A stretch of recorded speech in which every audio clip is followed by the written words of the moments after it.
አይ ጋይስ በዛሬ ቪዲዮ ደግሞ የማሳያችሁ እዚህ ላይ እንደምታዩት ዩዚንግ ቱዴይ ፋንክሽን እና ናው ፋንክሽን የሚለውን በመጠቀም ታይም እና ዴትን ጀነሬት እንደምናደርግ የታወቀ ነው። ነገር ግን ዛሬ ከዚህ ውጪ እንዴት አድርጋችሁ በቀላሉ መንገድ ያለ ምንም ፋንክሽን ሾርት ከት ተጠቅመን ዴትና ታይም እና ቀን እንዴት አድርጋችሁ በቀላሉ ጀነሬት ማድረግ እንደምትችሉ አሳያችኋለሁ። እስከ መጨረሻ ተከታተሉኝ።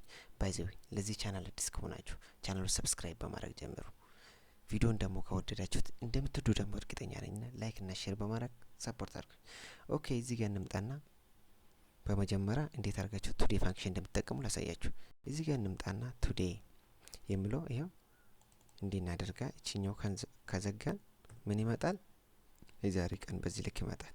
እሺ አሁን ናው የምትለውን ደግሞ ስንጠቀም ኢኳል ብለን ናው የሚለው ስንጠራ ታይም ያመጣልናል።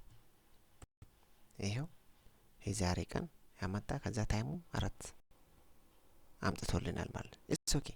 እንዲህ ከማጣ በኋላ ደግሞ እንዴት አድርጋችሁ እኔ የምላችሁን ሾርት ከት ደግሞ ምን አይነት ነው የሚለው እንየው። ሾርት ከቱ ወደ ኪቦርዳችሁ ትሄዱትና ኮንትሮል ፕላስ ሰሚኮሎን ትጫናላችሁ። አያችሁ አመጣ። ሌላኛው ደግሞ ታይም ከፈለጋችሁ ኮንትሮል ሺፍት ሰሚኮሎን አያችሁ እንዲህ በማድረግ ያመጣላችኋል ማለት ነው። እንግዲህ በቀላል መንገድ ባይዘው ሪፒት ማድረግ ካስፈለገ ይሄኛው ቀን ከፈለጋችሁ ኮንትሮል ፕላስ ሰሚኮሎን፣ ሰዓት ከፈለጋችሁ ደግሞ ኮንትሮል ሺፍት ሰሚኮሎን በማድረግ ታይሙን ጄኔሬት ማድረግ ትችላላችሁ ማለት ነው።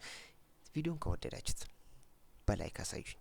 ለሌላው ደግሞ እንዲደርስ ላይክ እና ሼር በማድረግ ሰፖርት አድርጉኝ። ቻናሉን ሰብስክራይብ ያላደረጋችሁ ደግሞ ሰብስክራይብ አድርጉልኝ። በሌላ ቪዲዮ እስክንገናኝ ድረስ ደህና ቆዩልኝ።